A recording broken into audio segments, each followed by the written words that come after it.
I wanted to talk to you about the average American kitchen has a lot of kitchen utensils. What do you think are 3 things in the kitchen that are completely obsolete if you're eating an ancestrally consistent diet? I just want to hear him talk about air fryers mostly.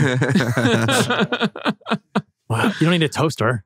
Yeah, right? Yes, yeah. The no toaster for sure. Yeah.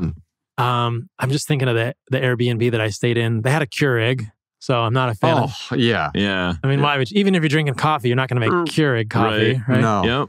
I'm trying to think what else was in there that we didn't use. I mean, there's a lot of little utensils also that we didn't use. I mean, I basically use a fork and a knife and a spatula to flip things on the grill and some plates, and everything else is kind of obsolete. Yeah. So what's essential to you is either a cast iron pan or maybe what's the stainless steel pan? Stainless steel. Yeah. Yeah. And some sort of spatula.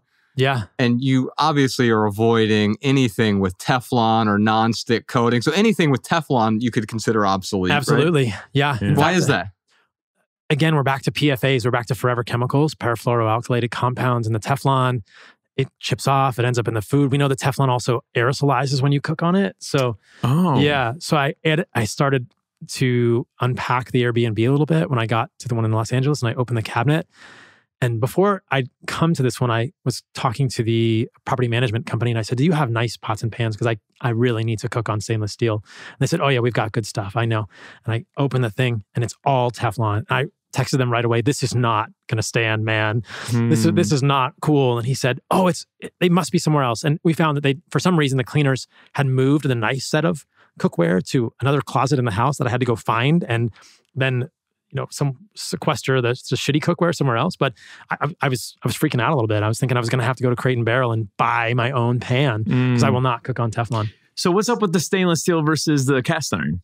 So cast iron, I think it's just the cast iron is going to hold the heat better. Yeah. And it's just going to be a better cook, like in terms of like the way that it's going to cook the steak. I think if you get a really good cast iron, it might hold the heat in a certain way. It's kind of high level chef stuff. I got you. So it's not like the iron's bad for you or anything from a cast iron. It's more about the way that it holds the heat. I think it's only going to add a little bit of iron to your food. If you're someone who does have iron overload, you might want to avoid a cast iron. Yeah.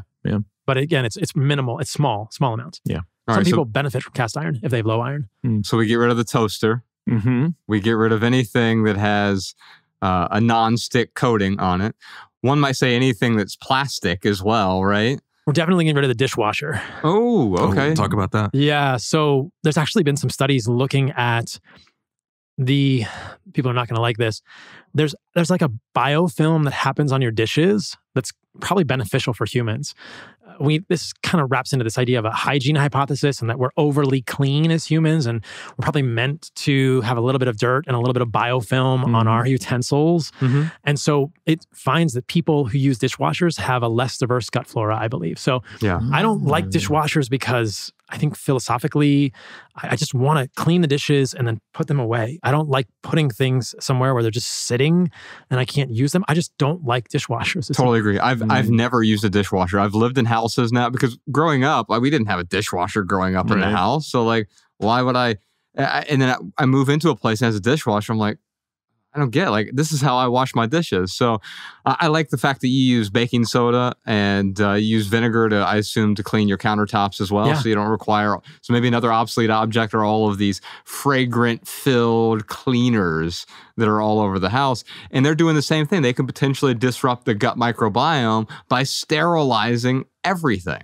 And hormones, if they have xenoestrogens, parabens, phthalates, neurologic disruptants. Yeah, it's crazy how many of these things. I mean, you think about what you put in the dishwasher. Most people are washing their dishes in a very fragrant blue, purple, or orange gel that probably isn't great for humans. Right. Just like they're washing their clothes in a blue, purple, or orange gel that isn't great for humans. And I never wanted to do that. So it's a very strange thing. And for me, it's actually satisfying to just sit and wash the dishes. There's like Zen proverbs about that. Make sure your rice bowl is clean. Yes. I'm assuming microwaves are something you get rid of as well. I think that without knowing all of the microwave research to a deep level, why would I ever use a microwave? I'd rather either eat the food cold or heat it, you know? Yeah. Heat it when you're ready to eat it. Heat it when I'm ready to eat it. And I would never stand in front of a microwave because I'm sure some of that radiation is leaking out. Yeah. By the way, tweet that. Heat it when you're ready to eat it. Are you hitting on me? Did you enjoy this standalone Patreon highlight?